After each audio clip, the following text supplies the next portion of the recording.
क्या आपको पता है कि पुराने ज़माने में अगर किसी को कोई डिसेबिलिटी होती थी, तो लोग उसे भगवान का पनिशमेंट मानते थे। पर आज सोचना बदल चुका है।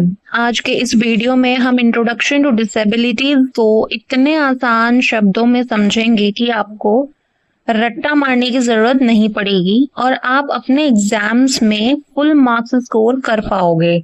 चलिए शुरू करते हैं। सबसे पहले हम पढ़ेंगे historical perspectives of disability, national and international and models of disability. Throughout the history, people with disability have been treated differently from those who conform or fit to societal norms. पूरी हिस्ट्री के दौरान जिन लोगों को disability होती है उनको differently treat किया जाता है उन लोगों से जो कंफर्म और फिट होते हैं सोसाइटल नॉर्म्स के अकॉर्डिंग। ठीक है। In the medieval era में disability was considered a punishment from God for one's sin or misbehavior or that of one's ancestors. Medieval era में जो disability है उसको इस नजरिए से देखा जाता था कि भगवान ने कोई पनिशमेंट दी है किसी सिन के लिए, मतलब कोई आपने पिछले जन्म में कोई पाप किया होगा, कुछ किया होगा, उसकी वजह से भगवान ने आपको पनिशमेंट दी है, या फिर कुछ मिसबिहेव किया होगा। People with disabilities have considered sick और अनहेल्दी। जो पीपल विद डिसेबिलिटीज होते हैं इन लोगों को हमेशा बीमार, सिक और अनहेल्दी माना जाता है। By the 1800 disability began to be viewed as an issue that had individual health and public health implication as well as social and policy implications. 1800s में तक जो डिसेबिलिटी शुरू हुई उसको एक इशू की तरह देखा जाने लगा, जो एक इंडिविजुअल की हेल्थ और पब्लिक हेल्थ इम्प्लीकेशंस होते हैं और सोसाइटल एंड पॉलिसी इम्प्लीकेशंस भी होते हैं। Disability was seen as a medical problem. Disability को एक मेडिकल प्रॉब्लम की तरह देखा गया ड्यू टू डिजीज, ट्रॉमा और other health conditions. More recently disabilities have been viewed as a result of environmental and societal factors. Recently जो disabilities को देखा गया as a result of environment और सोसाइटल फैक्टर्स जो सर्व करते हैं as barriers to the ability of persons with disabilities to participate fully in their communities or families or to obtain the care and services they need. इस video को पूरा जरूर देखिएगा, इसमें आपको हर चीज क्लियर हो जाएगी और चैनल को सब्सक्राइब जरूर कर लेना ताकि इसकी आने वाली जो नेक्स्ट वीडियो है और जितनी भी आने वाली अपडेट्स हैं इस चैनल पे वो आपको मिलती रहें। तो चैनल को सब्सक्राइब करना ना भूलें और अपने दोस्तों के साथ शेयर जरूर करें और वीडियो अच्छी लगी हो तो वीडियो को लाइक जरूर करें।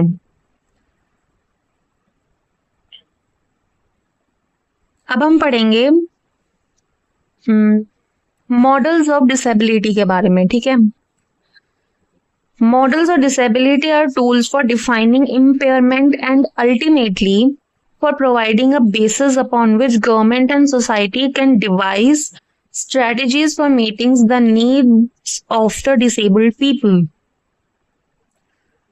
जो मॉडल ऑफ डिसेबिलिटी है वो एक ऐसा टूल है जिससे कि जो इम्पेयरमेंट और है उसको डिफाइन किया जा सके और अल्टीमेटली एक प्रोवाइड करने के लिए जिसमें कि जो गवर्नमेंट और सोसाइटी है वो उन स्ट्रेटजीज को डिवाइस करती है जो डिसेबल्ड पीपल है उनकी नीड्स को मीट करने के लिए, ताकि उनकी जो नीड्स हैं उनको फुलफिल किया जा सके। Models are influenced by two fundamental philosophies. Models जो हैं ये टू फंडामेंटल फिलॉसफी से इन्फ्लुएंस्ड हैं। The first sees disabled people as dependent upon society. जो पहला है वो ये देखता है कि जो डिसेबल्ड पीपल हैं वो सोसाइटी पे डिपेंड होते हैं। This can result in paternalism, segregation and discrimination. इसका रिजल्ट पैटर्नलिज्म, सिग्रीगेशन और डिस्क्रिमिनेशन में होता है। जो सेकंड है, the second perceives disabled people as customers of what society has to offer. जो सेकंड है फंडामेंटल फिलॉसफी, वो परसीव करता है डिसेबल्ड पीपल को कि वो कस्टमर है कि क्या सोसाइटी ऑफर करती है। सबसे पहला है biomedical models of health, medical models of disability. Third is identity model. Fourth is societal model of disability. Fifth is minority model of disability.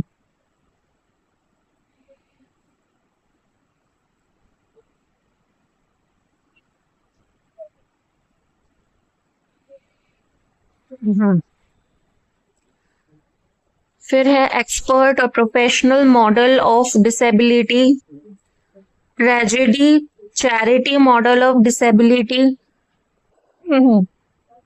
Moral model of disability, legitimacy model of disability, empowering model of disability, satiated social adapted model of disability, economic model of disability, diversity model of disability। इसको हटा के disability कर लेना। ये गलती से L लिखा गया, यहाँ पे डी लिखना था, disability. Then we have religious model of disability, market model of disability, human rights based model of disability, relational model of disability, affirmation model of disability. Then we have spectrum model of disability. अब हम पढ़ेंगे कुछ ऐसे important definitions जिनके बारे में आपको पता होना बहुत जरूरी है, ठीक है।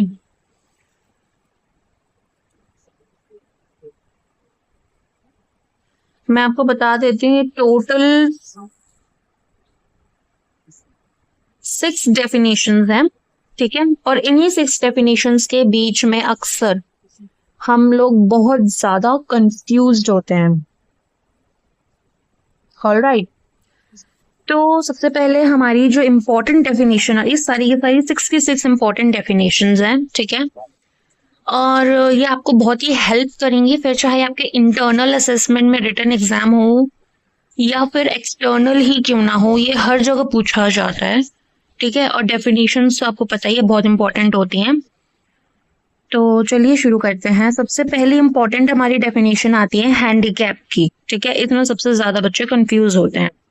हैंडीकैप, इम्पेयरमेंट और डिसेबिलिटी, इन तीनों में बहुत ज्यादा कंफ्यूजन रहता है। तो हैंडीकैप क्या है? It is defined as a social disadvantage faced by an individual resulting from either impairment और डिसेबिलिटी। ये एक सोशल डिसएडवांटेज है जो किसी इम्पेयरमेंट या डिसेबिलिटी की वजह से होता है, यानी सोसाइटी जब रुकावट बनती है। Next important definition is impairment. It is defined as abnormality of structure और फंक्शनल ऑफ द बॉडी और एन ऑर्गन। ये हमारी बॉडी या किसी ऑर्गन के स्ट्रक्चर या फंक्शन के एबनॉर्मैलिटी है, मतलब फिजिकल लेवल पर खराबी। Then next definition is disability. It is defined as restriction or lack of ability as a result of the impairment. Impairment की वजह से जब किसी काम को करने की एबिलिटी में रिस्ट्रिक्शन यानी कमी आ जाती है, उसे डिसेबिलिटी कहते हैं, ठीक है। अब आई होप आप लोगों को इन तीनों डेफिनेशंस में कोई कंफ्यूजन नहीं रहा होगा। अगर अभी भी कोई कंफ्यूजन है तो मैं इसके लिए भी एक डिटेल्ड वीडियो ले आऊंगी, लेकिन अगर इस वीडियो के नीचे कमेंट सेक्शन में कम से कम 100 कमेंट्स या 1K कमेंट्स जब तक नहीं आते, मैं उस टॉपिक पे वीडियो नहीं बनाऊंगी। तो प्लीज अगर आप लोगों को और इसको इन डेप्थ इन डिटेल समझना है तो इस वीडियो के नीचे कमेंट में जरूर बताना, कमेंट जरूर करना। कमेंट नहीं करोगे तो मैं नहीं बनाऊंगी, क्योंकि जब मुझे पता ही नहीं लगेगा तो मैं बनाऊंगी कैसे। ओके, सो अब हम आगे बढ़ते हैं हमारी फोर्थ इंपॉर्टेंट डेफिनेशन पे। अगर आप लोगों को और भी कोई डाउट हो इस वीडियो में जो मैंने समझाया उसके बारे में, या फिर और भी कोई डाउट हो, तो आप मुझे कमेंट करके पूछ सकते हैं and I will definitely reply your comments. Okay, next definition हमारी आती है एक्टिविटी लिमिटेशन की। हेल्थ प्रॉब्लम की बात करेंगे हम इसमें, ठीक है। It is a dimension of health or disability capturing long-standing limitation in performing usual activities due to health problems। मतलब हेल्थ प्रॉब्लम्स की वजह से जब कोई इंसान अपने रोजमर्रा के नॉर्मल कामों को लंबे समय तक नहीं कर पाता तो उसे एक्टिविटी लिमिटेशन कहते हैं। Next, habilitation. It refers to a process aimed at helping disabled people gain certain new skills, abilities and knowledge। किसी डिसेबल्ड पर्सन को बिल्कुल नई स्किल्स, एबिलिटीज और नॉलेज सिखाना। Next, rehabilitation। It refers to regaining skills, abilities or knowledge that may have been lost or compromised as a result of acquiring a disability or due to a change in one's disability or circumstances। जो skills या abilities किसी disability या बदले हुए हालात की वजह से खो गई थी, उन्हें फिर से रीगेन यानी वापस हासिल करना, उसको कहते हैं हम रिहेबिलिटेशन। ठीक है, आई होप आप लोगों को ये सारी के सारी डेफिनेशन अच्छे से क्लियर हो गई होंगी। ओके, अब हम थोड़ा आगे बढ़ते हैं। ओके, सो हमें यहाँ पे कुछ इंपॉर्टेंट पॉइंट्स देखने जरूरी हैं। पहला पॉइंट यहाँ पे लिखा है, the first school for the deaf was set up in Bombay in 1883 and the first school for the blind at Amritsar in 1887। मतलब जो पहला स्कूल का सेटअप किया गया डेफ बच्चों के लिए वो बॉम्बे में किया गया, और कौन से सन में किया गया? 1883 में।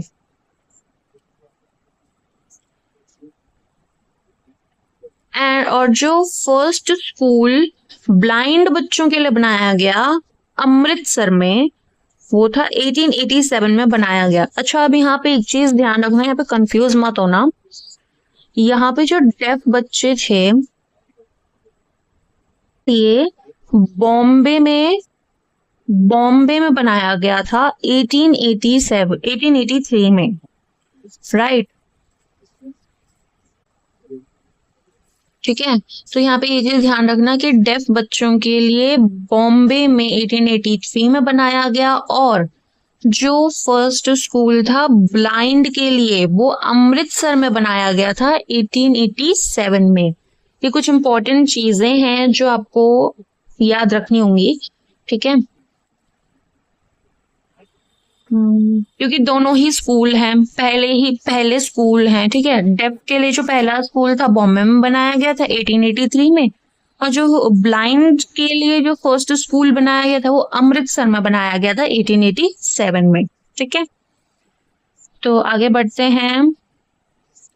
The Indian Education Commission was the first statutory body to suggest education of handicapped children has to be organized not merely on humanitarian grounds but also on the grounds of reality।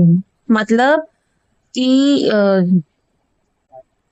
जो Indian education commission है, पहली बार इस statutory body ने ये suggest किया कि education जो है हैंडीकैप बच्चों की उसको ऑर्गेनाइज करना चाहिए ह्यूमैनिटेरियन ग्राउंड्स पे नहीं बल्कि ग्राउंड्स ऑफ रियलिटी पर भी।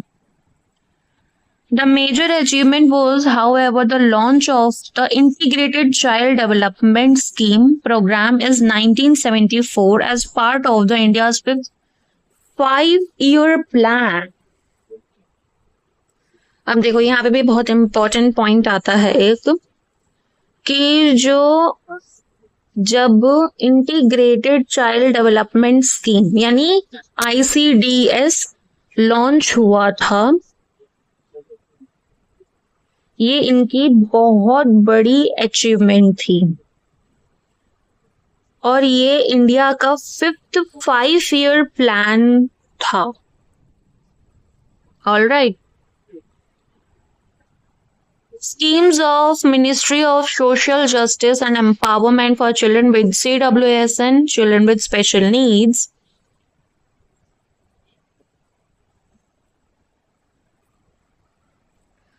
जो स्कीम्स हैं ministry of social justice and empowerment की चिल्ड्रन विद स्पेशल नीड्स के लिए,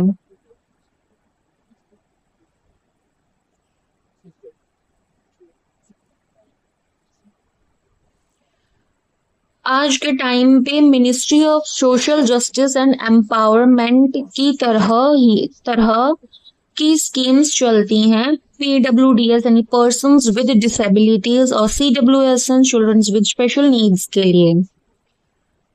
okay. The Ministry of Social Justice and Empowerment operates various schemes for empowerment and rehabilitation of persons with disabilities.